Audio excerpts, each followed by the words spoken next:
존경하는 박병석 국회의장님, 그리고 선배 동료 의원 여러분, 더불어민주당 김포시가 국회의원 김주영입니다. 오늘 아침 출근길 편안하셨는지요? 서울로 집중된 주택 수요를 분산시키고 집값 안정을 위해 만들어진 신도시, 그곳의 주민들은 매일 아침 저녁 출퇴근길이 고통 그 자체라고 토로하고 있습니다. 지난 2003년 2기 신도시가 발표되었습니다. 그로부터 18년이 흐른 지금 2기 신도시의 출퇴근 교통 상황은 어떻습니까? 잠시 이 사진을 봐주십시오.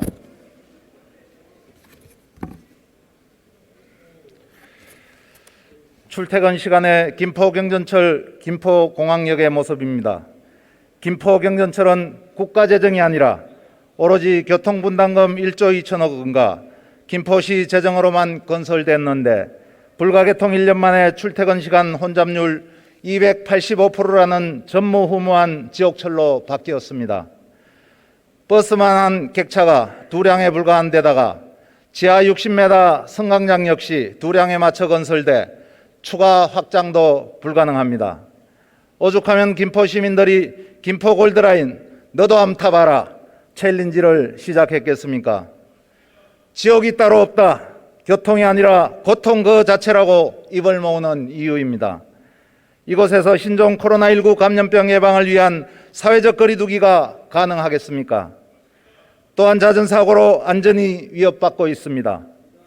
그런데 이런 교통 문제는 김포만의 문제가 아닙니다.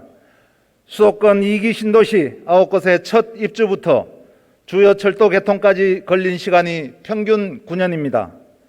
2013년에 입주한 위례 신도시, 파주 운정 신도시, 양주 옥정 신도시와 신도시의 서울 접근성도 개선되지 않고 있습니다.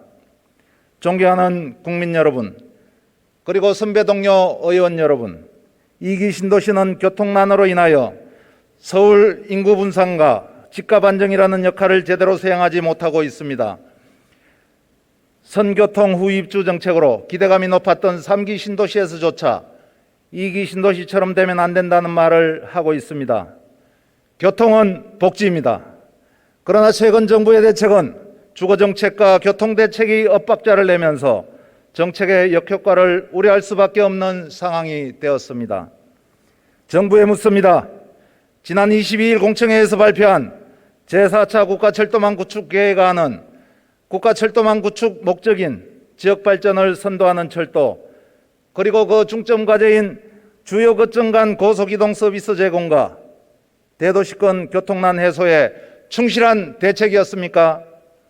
특히 인구 100만의 2기 신도시인 김포 한강 신도시와 인천 검단 신도시, 3기 신도시인 인천 계양, 부천 대장과 서울을 이어야 할 GTX-D 노선은 서울 직결은 빠진 채 김포 장기동에서 부천 종합운동장까지 연결하는 대폭 축소된 안으로 공개되었습니다.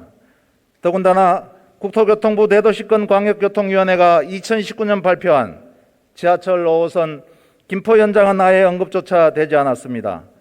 공청회 당시 한국교통연구원은 타당성, 지방과의 투자 균형, 기존 노선 영향을 이유로 경기도가 건의한 GTX-D 노선을 대폭 축소했다고 밝혔습니다. 이는 인구 100만의 김포, 인천 검단, 계양, 부천 대장 지역 주민들을 우롱하는 처사입니다. GTX-D는 경기도의 용역 결과 이미 BC값이 1을 넘어 경제성이 있다는 것이 입증되었습니다. 지방과의 투자 균형 때문에 교통지역이 방치되어도 된다는 것은 받아들일 수 없습니다. GTX-D 노선은 왜 축소됐는지, 5호선 연장은 왜 빠졌는지 관련 자료도 합리적 설명도 없습니다. 공청회 발표 자료 외에 연구 과정과 결과를 확인할 수 있는 자료가 제출되지 않은 것은 물론 축소된 안에 대한 구체적인 평가도 없습니다. 이는 수도권 내의 교통 불균형을 더욱 고착화시키는 안입니다. 지역 간 균형 발전과 형평성을 위해서라도 서울 지하철 직결 노선 하나 없는 김포와 검단이 서울로 직접 연결할 수 있는 GTX-D 노선과 5호선 연장이 반드시 필요합니다.